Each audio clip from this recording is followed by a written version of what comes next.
आनंदी मालिकेच्या आजच्या भागामध्ये आपण पाहत आहोत. आता युगंधर निघून गेलेला असतो आणि आनंदी मात्र आहे त्याच गाडीमध्ये बसलेली असते.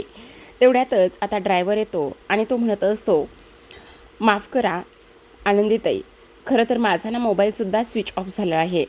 मी इथे जवळपास एखादं दुसरं कुठे दुकान वगैरे असलं ना तर ते पाहतो आणि त्या दुकानात जाऊन मी मालक साहेबांना फोन करतो. मी मालक साहेबांना फोन केल्यानंतर ना मग ते तुम्हाला नक्कीच घ्यायला येतील अशी मी तयारी करतो असं ड्रायव्हर म्हणत असतो. पण आनंदीताई, मला एक गोष्ट सांगा, तुम्ही इथे बसाल ना म्हणजे तुम्हाला काही भीती वगैरे ह्या सगळ्या गोष्टी नाही ना वाटणार? मग आता आनंदी म्हणत असते, नाही, मला भीती वगैरे अजिबातच वाटणार नाही, तुम्ही अजिबात काळजी करू नका, मी इथेच बसते असं म्हणून ड्रायव्हर मात्र निघून जातो. आता जेव्हा ड्रायव्हर निघून जातो तेव्हा मात्र हा जो काही इथे विद्याधर आहे ना, तो विद्याधर आता पोलीस स्टेशनमधून बाहेर आलेला असतो. जेव्हा विद्याधर पोलीस स्टेशनमधून बाहेर येतो त्यावेळेला त्याच्या मित्राबरोबर शेकोटी करत बसलेला असतो. मग आता शेकोटी करत बसल्यानंतर युगंधर बद्दलच तो इथे चर्चा करत असतो. तो म्हणत असतो, खरं तर माझा भाऊ जो आहे ना तो माझ्या वाईटावरच टपलेला आहे. मी तर माझ्या भावाला ना आता काही जरी झालं तरी सोडणारच नाही आहे, त्याला मी चांगलाच धडा शिकवणार आहे असं विद्याधर बोलत असतो. आणि तेव्हा त्याचं समोर लक्ष जातं तर समोर युगंधरची गाडी असते. मग तो म्हणत असतो, काय चाललंय, ही तर माझ्या भावाची गाडी दिसते, बहुतेक गाडीमध्ये कुणीतरी आहे का असा विचार तो करत असतो. आणि तेव्हा थांबा मी बघतोच असं म्हणून शेकोटीपासून उठून चालायला लागतो. जेव्हा समोर पाहतो तेव्हा गाडीमध्ये त्याला आनंदी दिसते आणि म्हणत असतो, ही तर आनंदी आहे, दारूच्या नशेमध्ये मला जिकडे तिकडे आनंदी दिसायला लागले की काय? त्यानंतर पुन्हा एकदा डोळे चोळतो आणि डोळे मोठे करून पाहतो तर खरंच गाडीमध्ये आनंदी असते. मग पुन्हा मनाशीच बोलत असतो, नाही नाही, ही तर आनंदीच आहे. अरे वा वा वा, शिकार तर आयतीच माझ्या जवळ आली आहे, मग आता ती सोडायची कशाला? युगंधर युगंधर, आता तुझं काय होणार आहे? मग आता इकडे विद्याधर आनंदीच्या जवळ येत असतो. गाडीजवळ येऊन काचेवर थाप मारत असतो आणि आनंदी आनंदी म्हणून आवाज देत असतो. तेव्हा आनंदीच्या लक्षात येतं की हा व्यक्ती दुसरा तिसरा कोणी नाही तर तो विद्याधरच आहे. मग आता आनंदी फारच जास्त घाबरलेली असते. या काळोखामध्ये ड्रायव्हरसुद्धा इथे नसतो, युगंधर निघून गेलेला असतो आणि अशा पद्धतीने हा विद्याधर पोलीस स्टेशनमधून सुटून जेलमधून सुटून कसा काय आला याचा विचार आनंदी करत असते. एक ना अनेक प्रश्न आता आनंदीच्या मनामध्ये आलेले असतात. बिचारी आता इकडे दुसऱ्या बाजूने गाडी उघडून तिथून बाहेर पडत असते. आता गाडीचा दरवाजा उघडून बाहेर पडल्यानंतर विद्याधरला तर आळीतच कुलीत हातामध्ये मिळालेलं असतं. आनंदी पुढे धावत असते तर दुसऱ्या बाजू विद्याधर तिच्या पाठी लागलेला असतो. इकडे युगंधर घरी जाऊन पोहोचतो. त्याच्या आईनं मस्त लोणच्याचा बेत आखलेला असतो. ती लोणचं बनवून भरणीमध्ये भरतच असते. मग आता युगंधर म्हणत असतो, हे काय लोणचं बनवले वाटतं? तेव्हा आई म्हणत असतात, हो लोणचं बनवलंय युगंधर, तुला आवडतं ना, पण काय रे तुला फारच उशीर झालाय, कुठे गेला होतास? युगंधर म्हणत असतो, अगं ते मांडव परतणीचा कार्यक्रम होता ना तिकडे गेलो होतो. हो का, झाला का मग? हो झाला. काय रे आनंदी कुठे दिसत नाहीये? आनंदी आनंदी आली नाही आणखी घरी असं युगंधर म्हणत असतो. खरं तर कशा पद्धतीने ट्रॅक आणलाय ना काही समजत नाही. आता ह्याच्यासोबत आनंदी होती ह्याच्या एवढं लक्षात नसावं का प्रेक्षकांनो? असो, पण आता त्या म्हणत असतात, अरे तुझ्यासोबत होती म्हटल्यावर तुम्ही दोघं जण सोबतच यायला हवं होतं ना, कुठे आहे आनंदी? मग आता लगेचच युगंधर म्हणत असतो, मी एका गाडीत होतो आणि ती दुसऱ्या गाडीत, म्हणजे गाडी ती बंद पडली होती. अरे बापरे, असं म्हणून लगेच त्या ड्रायव्हरला फोन करतो आणि ड्रायव्हरला फोन करून गाडी काढायला सांगत असतो. कारण आता त्याला असं वाटत असतं की आनंदी बहुतेक आहे त्याच ठिकाणी आहे. मग आता धावतच तो त्या ठिकाणी जाऊन पोहोचतो.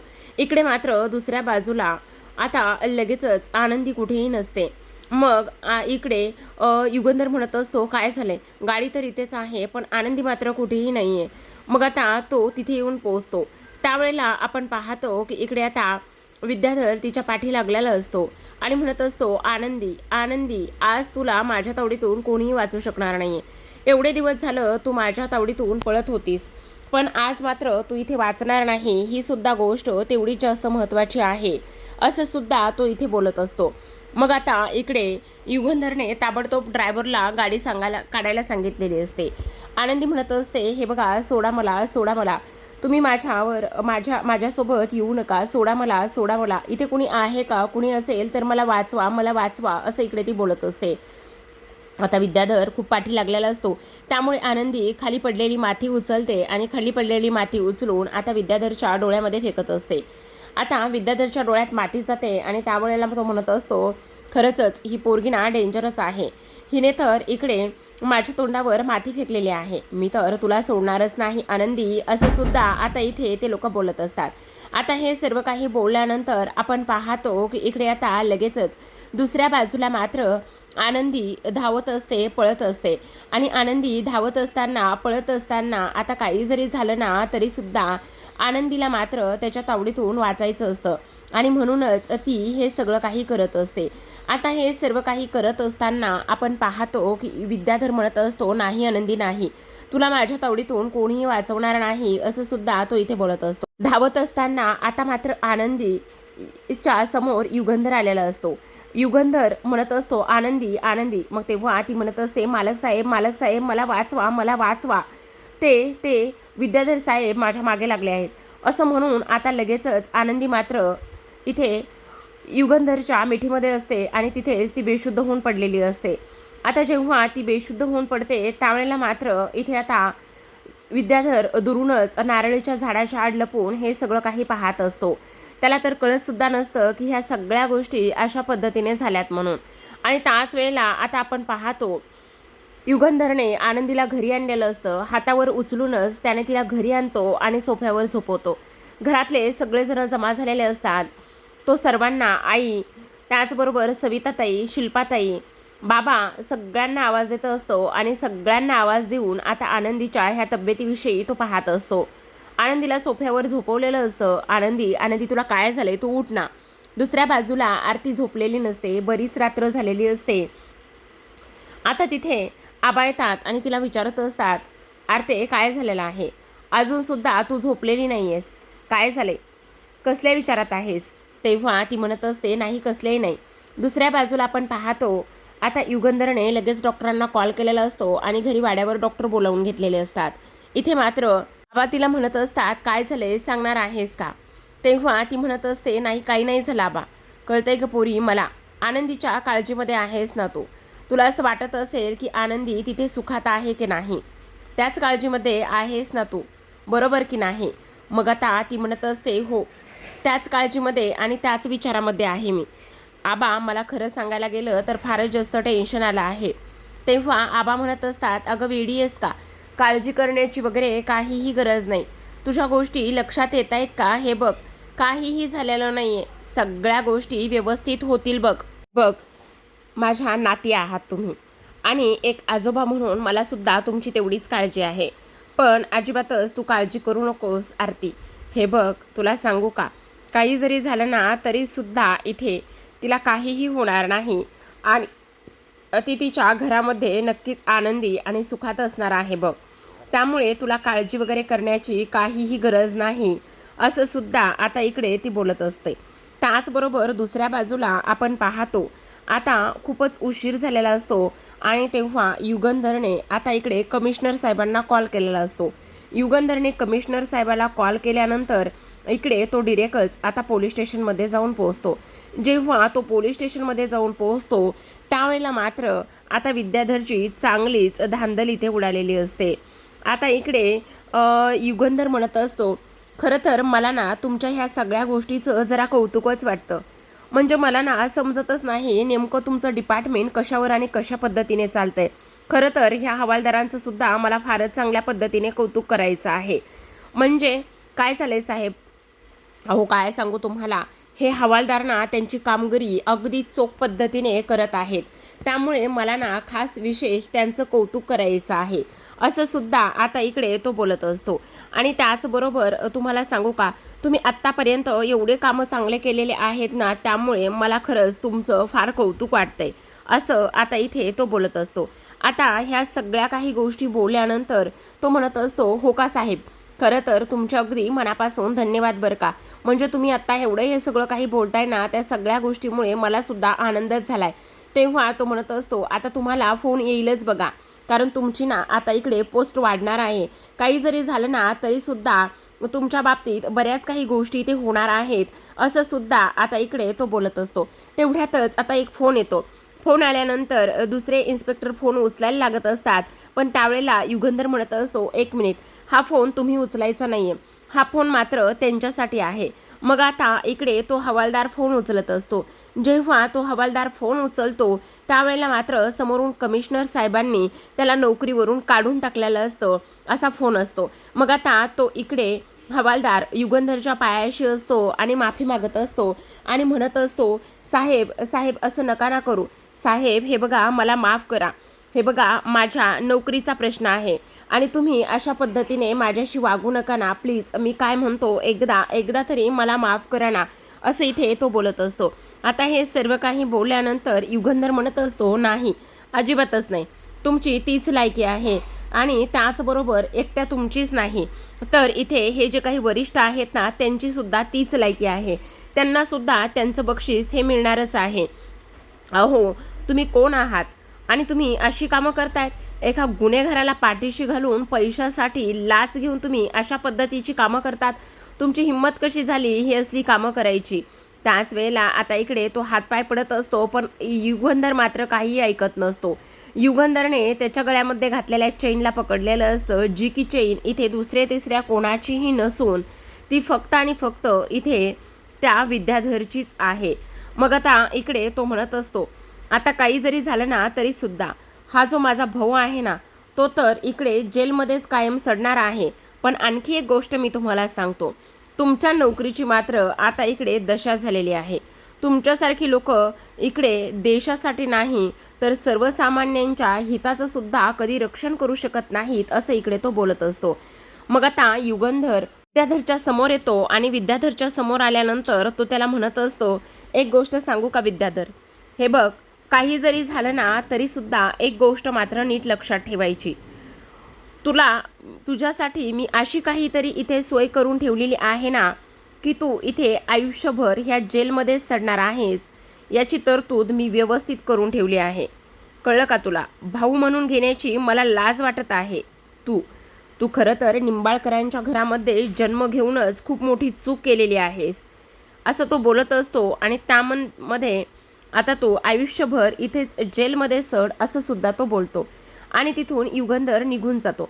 आता युगंधर निघून गेल्यानंतर मात्र इकडे लगेचच तो त्या हवालदाराला आवाज देतो आणि म्हणत असतो, काय झालेलं आहे आत्ता, माझा भाऊ असं येऊन का बरं बोलून गेला की मी इथेच राहणार आहे म्हणून, काय केलेलं आहे? अहो काय सांगू साहेब तुम्हाला, तुमच्या भावाने ना इथे तुमच्याबरोबर आमचीसुद्धा वाट लावलेली आहे, बघा त्यांनी काय केले, असं म्हणून आता एक फाईल आणून देतो आणि फाईल आणून दिल्यानंतर जेव्हा विद्याधर ती फाईल वाचतो त्यावेळेला मात्र त्याच्या पायाखालची जमीनच सरकते. कायद्याच्या चौकटीत बसूनच आता इकडे युगंधरने त्याला धडा शिकवण्याचं हे जे काही काम केलेलं आहे ना त्यामुळे इथे विद्याधरच्या पायाखालची जमीन सरकलेली आहे आणि त्याला ह्या सगळ्या गोष्टींचा धक्कासुद्धा बसलेला आहे. आता मात्र तो म्हणत असतो, नाही काही जरी झालं ना तरीसुद्धा इथे युगंधर मी तुला सोडणार नाही आहे, तू माझा भाऊ असून सुद्धा माझ्यासोबत असा वागतोयस म्हटल्यावर मी तुला सोडणार नाही आहे, असं सुद्धा आता इकडे तो बोलत असतो.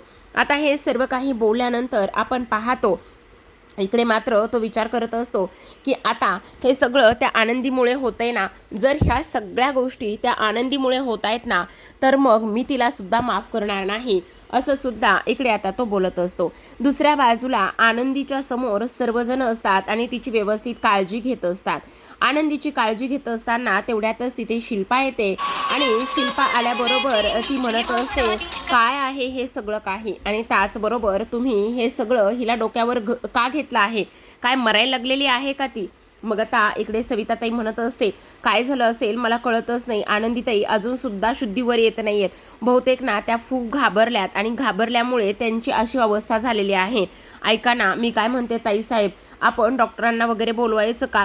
जर डॉक्टरांना बोलवलं ना तर सगळं व्यवस्थित होईल. तेव्हा शिल्पा म्हणत असते, हिची अवकात तरी आहे का डॉक्टरांना बोलवायची, कळलं का तुला? अजिबातच डॉक्टरांना वगैरे काहीही बोलवायचं नाही, समजलं का? असं सुद्धा इथे आता ती बोलत असते. आणि ए आनंदी उठ लवकर, चल उठ, हे काय तुझ्या बापाचं घर आहे का? उठ लवकर. मग आता ती सविताला म्हणत असते, जा एक बादली भरून पाणी घेऊन ये. अहो असं काय करताय, हे बघा ताईसाहेब त्यांची तब्येत बरी नाही आहे, मी सांगितलंय तेवढं करायचं, मोलकरीण आहेस ना ह्या घरातली, मग उलट सुलट मला प्रश्न विचारण्याचा तुला हक्क कोणी दिलाय? जा पटकन एक बादली भरून पाणी घेऊन ये, असं म्हणून आता लगेचच इकडे सविताताई पाण्याची भरलेली बादली घेऊन येत असतात. आणि पाण्याची भरलेली बादली त्या घेऊन आल्यानंतर आता इथे शिल्पा आनंदीच्या समोर असते आणि म्हणत असते, आता मी बघतेस ना की कशी उठत नाही आणि काय होतंय ते मला सुद्धा बघायचंच आहे ना. काही जरी झालं ना तरी सुद्धा मी हिला चांगलाच हिचा माज उतरवते आणि हिला मी स्वतःसारखी सरळ करते, असं सुद्धा आता इथे ती बोलत असते. आता हे सर्व काही बोलून झाल्यानंतर ती बादली उचलणार तेवढ्यातच समोरून इथे टक टक टक टक असा बूटचा आवाज येत असतो. आता तिच्या लगेचच लक्षात येतं, बहुतेक ना इथे युगंधर आलेला आहे असा विचार आता इकडे ती करत असते. आणि ह्या सगळ्या गोष्टींचा विचार केल्यानंतर आपण पाहतो की आता इकडे ती म्हणत असते, नाही आता मात्र मला शांत बसावं लागणार आहे, आता कोणतीच गोष्ट सांगून बोलून काहीही केल्या जमणार नाही, असं सुद्धा इकडे आता ती बोलत असते. तेवढ्यातच आता इकडे युगंधर येतो आणि युगंधर आल्यानंतर तो म्हणत असतो, काय चाललेलं आहे इथे, सगळं काही ठीक आहे ना, आणि त्याचबरोबर ताई आनंदी बरी आहे ना, आणि आनंदीला काही प्रॉब्लेम वगैरे तर इकडे होत नाही आहे ना, असं सुद्धा आता इकडे ती बोलत असते. त्याच वेळेला ती म्हणत असते, नाही नाही सगळं ठीक आहे, आणि डॉक्टरांना बोलवलं का? अरे डॉक्टरांना बोलवायची काय गरज आहे, आम्ही सगळे इथे असताना डॉक्टरांना बोलवायची वगैरे काहीही गरज नाही आहे, असं सुद्धा आता इकडे ते लोक बोलत असतात. आता हे सर्व काही बोलून झाल्यानंतर आपण पाहतो की इकडे तो म्हणत असतो, पण तिची व्यवस्थित काळजी घेतली गेली पाहिजे ना, कारण तिची काळजी घेणं फार जास्त गरजेचं आहे, असं सुद्धा आता इकडे ते बोलत असतात. त्याचबरोबर तू कुठे गेला होतास, काय झालेलं आहे, सगळं काही ठीक आहे ना? मग आता तो म्हणत असतो, गेलो होतो जरा पोलीस स्टेशनमध्ये. काय काय झालेलं आहे, कशामुळे गेला होतास पोलीस स्टेशनमध्ये, सगळं काही ठीक आहे ना? मग आता लगेचच तो म्हणत असतो, हो सगळं काही ठीक आहे, पण इकडे जो आपला हा आहे ना विद्याधर, त्याची मात्र चांगलीच वाट लावून मी आलेलो आहे.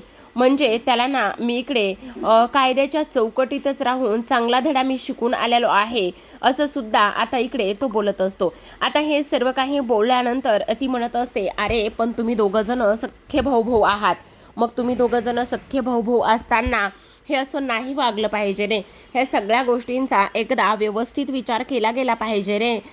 युगंधर असं नको करूस, तो तुझा सख्खा भाऊ आहे. मग आता तो म्हणत असतो, तेच तर माझं दुर्दैव आहे ना, तो माझा सख्खा भाऊ असल्याचं माझं दुर्दैव आहे.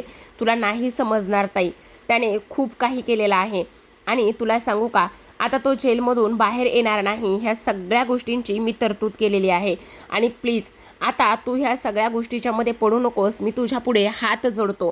कारण तुला सांगू का, सगळ्यात महत्त्वाचं म्हणजे जर तू अशा पद्धतीने वागलीस ना, आणि त्याचबरोबर जर तुझं बहिणीचं प्रेम वगैरे उफाळून आलं ना, तर मग इकडे झालंच सगळं काही होईल, आणि त्याचबरोबर त्याला त्याच्या चुकीची जाणीवसुद्धा होणार नाही, कळणार नाही, असं सुद्धा आता इकडे तो बोलत असतो.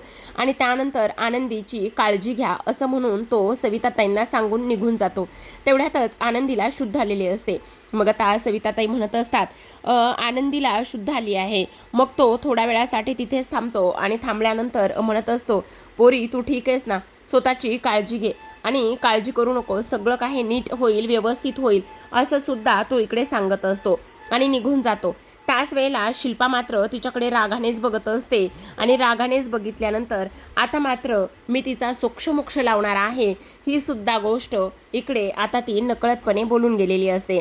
त्यानंतर सविता मात्र आता तिला तिथून घेऊन निघून जात असते, आणि निघून गेल्यानंतर इकडे दुसऱ्या बाजूला आपण पाहतो, आता युगंधरला खूप जास्त टेन्शन आलेलं असतं की आनंदीचं नेमकं काय होणार आहे. त्याचबरोबर आनंदीच्या बाबतीत ज्या काही गोष्टी होत आहेत त्या सगळ्या व्यवस्थित व्हायला हव्या, तिला कोणताही त्रास होता कामा नये असं त्याला वाटत असतं आणि खोलीत विचार करत असतो. तर आता प्रेक्षकांनो, आजच्या भागामध्ये एवढंच. उद्याचा भाग पाहायचा असेल तर नक्की चॅनलला सबस्क्राईब करा. उद्याच्या भागामध्ये आपण पाहतोय की आता इकडे युगंधर आनंदीच्या काळजीसाठी बाहेर हॉलमध्ये येऊन झोपलेला असतो, आणि तेवढ्यातच आता सविताताई आनंदीला किचनमध्ये घेऊन जात असते. आणि तेव्हा सविता म्हणत असते, बघितलं का आनंदीताई, मालक साहेब इथं तुमच्या काळजीपोटी सोफ्यावरच झोपले आहेत. आतापर्यंत मी मालक साहेबांना असं सोफ्यावर हॉलमध्ये कधीही झोपताना पाहिलं नाही आहे. पण आनंदीताई, तुम्हाला सांगू का, खरं खरं हे फक्त आणि फक्त इथे तुमच्या काळजीसाठीच इथे सोफ्यावर झोपले आहेत. ही गोष्ट जेव्हा सविताकडून आनंदीला समजते तेव्हा आनंदीच्या पोटामध्ये बटरफ्लाय उडू लागतात. तिला फार जास्त आनंद होतो. मग आता आनंदी मात्र किचनमध्ये न जाता तिथे सोफ्याच्या समोर बसते आणि सोफ्याच्या समोर बसूनच आता त्याच ठिकाणी युगंधरसोबत ती झोपत असते. अक्षरशः बहुतेक ना ती सोफ्यावर डोकं देऊन आणि त्याचा हातात घेऊनच झोपलेली असावी. त्यामुळे शिल्पा चिडलेली आहे. दुसऱ्या दिवशी सकाळी मात्र आनंदीने काहीतरी गडबड झाली किंवा काहीतरी आनंदीने शिल्पाच्या मनाच्या विरोधात केले. त्यामुळे शिल्पाने आनंदीचा हात धरूनच आता तिने आबांच्या घरी जाधवांच्या घरी घेऊन आलेली असते आणि म्हणत असते तुझी इथेच राहण्याची लायकी आहे. आनंदी म्हणत असते माफ करा शिल्पाताई, सोडा मला. तेव्हा ती म्हणत असते ए म्हातारड्या, ए थेरड्या, चल बाहेर ये, असं म्हणून आनंदीला आबांसमोर धक्का देते आणि म्हणत असते ही दळभद्री तुझी नात, तुझ्या ह्या असल्या भिकारड्या घरामध्ये सांभाळ.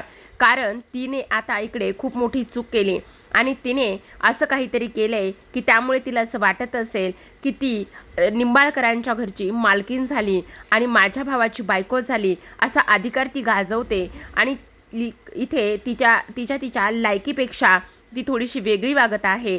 त्यामुळे आता म्हातारड्या तुझी ही दळभद्री नात, तुझी तूच सांभाळ, असं म्हणून शिल्पाने आनंदीला धक्का दिलेला असतो.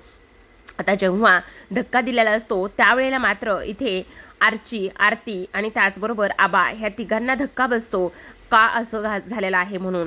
तेवढ्यावर शिल्पा थांबत नाही, म्हणत असते आता ह्या पोरीला इथेच आयुष्यभर सांभाळ. ह्या पोरीची हीच लायकी आहे, हिला आमच्या घरी पुन्हा परत पाठवू नकोस, असं म्हणून ती तिथून निघून जाण्याचं काम करत असते. तर प्रेक्षकांनो, पाहत रहा आनंदी. भेटूयात उद्याच्या भागामध्ये. तोपर्यंत धन्यवाद.